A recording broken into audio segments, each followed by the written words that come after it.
ভিতরে লালন না করি, মনে রাখবেন কোন মানুষ ধর্ম নিরপেক্ষ হতে পারে না। আল্লাহর নবী বলেছেন,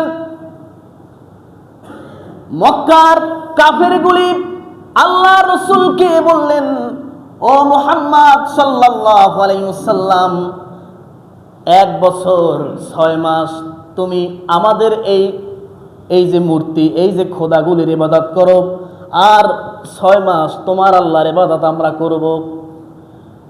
কিছুদিন তোমরা এই যে আমরা যেগুলারে খোদা মানি এগুলার ইবাদত করো, আর কিছুদিন আমরা তোমার আল্লাহর ইবাদত করব। মুহাম্মদ সাল্লাল্লাহু আলাইহি ওয়াসাল্লাম ওদের এই প্রস্তাব কি মেনে নিয়েছিলেন? মেনে নেন নাই, বরং ঈমানি দীপ্ত কণ্ঠে তিনি জানিয়ে দিলেন, লাকুম দীনুকুম ওয়ালিয়াদিন, তোমাদের ধর্ম তোমাদের জন্য, আর আমাদের ধর্ম এটা আমাদের জন্য। সুতরাং ধর্মের মধ্যে নিরপেক্ষ হওয়ার কোনো সুযোগ নাই। আল্লাহ রাব্বুল আলামিন আমাদেরকে বোঝার তৌফিক দান, পড়ছি আমিন।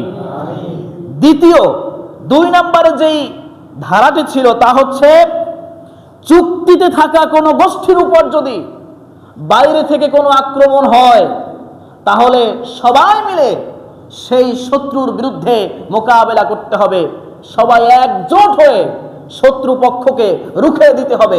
এটি ছিল 2 নম্বর ধারা। মদিনার যারা এই চুক্তির আওতার মধ্যে পড়েছে, যারা এই চুক্তিতে স্বাক্ষর করেছে, এদের উপর যদি বাইরে থেকে কোনো হামলা হয়, তাহলে সবাই মিলে সেটা মোকাবেলা করব, একজন নয়, সবাই মিলে যদি মোকাবেলা করি তাহলে সেটা প্রতিহত করা সম্ভব। এরপরে 3 নম্বরের ধারাটা ছিল, ইতিহাসের কিতাবের মধ্যে এসেছে, চুক্তিতে অন্তর্ভুক্ত সকল মানুষগুলি, প্রত্যেকটা গোত্র, প্রত্যেকটা শ্রেণী একে অপরের প্রতি ভালোবাসা, মোহাব্বত, সৌহার্দ্যপূর্ণ আচরণ করবে। কেউ কারো প্রতি কোনো জুলুম করতে পারবে না, কোনো অসৎ আচরণ করতে পারবে না।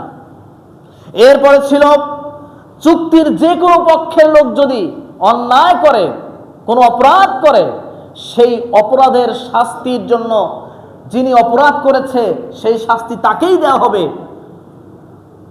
অন্য কোনো গোষ্ঠীকে এর জন্য দায় দেয়া যাবে না। এটা হচ্ছে এমন, আপনারা দেখবেন আমাদের সমাজে এরকম বিভিন্ন সময় আমরা শুনেছি, দেখেছি, দোষ করে কোনো এক দলের একজন লোক দোষ করেছে, আমরা করি কি, পুরো ওই দলটারে শুদ্ধা, এরপরে গালিগালাজ করি, ওই গোষ্ঠীকে শুদ্ধা গালিগালাজ করি। অথচ মদিনা সনদের 4 নম্বর ধারাটা ছিল, যে অপরাধ করেছে দায় সে নেবে, তবে যদি দলের পক্ষ থেকে ওই অপরাধের জন্য সাপোর্ট করা হয়, ওই অপরাধীর জন্য সুপারিশ করা হয়, সেটা ভিন্ন কথা, সেটা স্বতন্ত্র কথা। কিন্তু স্বাভাবিকভাবে যিনি অপরাধ করেছে দায় তাকে নিতে হবে, তার জন্য গোটা গোত্র, গোটা গোষ্ঠী দায় নিবে না। এরপরে কেউ কারো উপরে জুলুম করলে অবশ্যই মাজলুমকে সাহায্য করা হবে। এরপরে বলা হয়েছিল, এই চুক্তির কোন মানুষ মদিনাতে সন্ত্রাসী, দাঙ্গা হাঙ্গামা, ত্রাস সৃষ্টি করতে পারবে না। তার মানে কি? তার মানে যে আমি অমুক দলের লোক, আমি এই চুক্তির মধ্যে আছি, আমার ক্ষমতা বেশি, এই জন্য আমি সাধারণ পাবলিকের উপরে যা মন চায় তাই করব, যেরকম মন চায় সেরকম অত্যাচার করব, এইরকম করার কোনো সুযোগ নেই। মদিনাতে দাঙ্গা হাঙ্গামা সৃষ্টি করার কোনো সুযোগ নেই। আমরা তো এরকম দেখেছি, আপনারা দেখেছেন,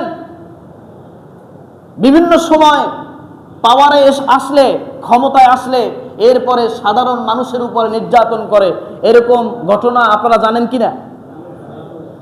এগুলি আল্লাহ নবী সাল্লাল্লাহু আলাইহি ওয়াসাল্লাম বললেন, এই পাওয়ার দেখিয়ে মদিনাতে কেউ বিশৃঙ্খলা সৃষ্টি করতে পারবে না।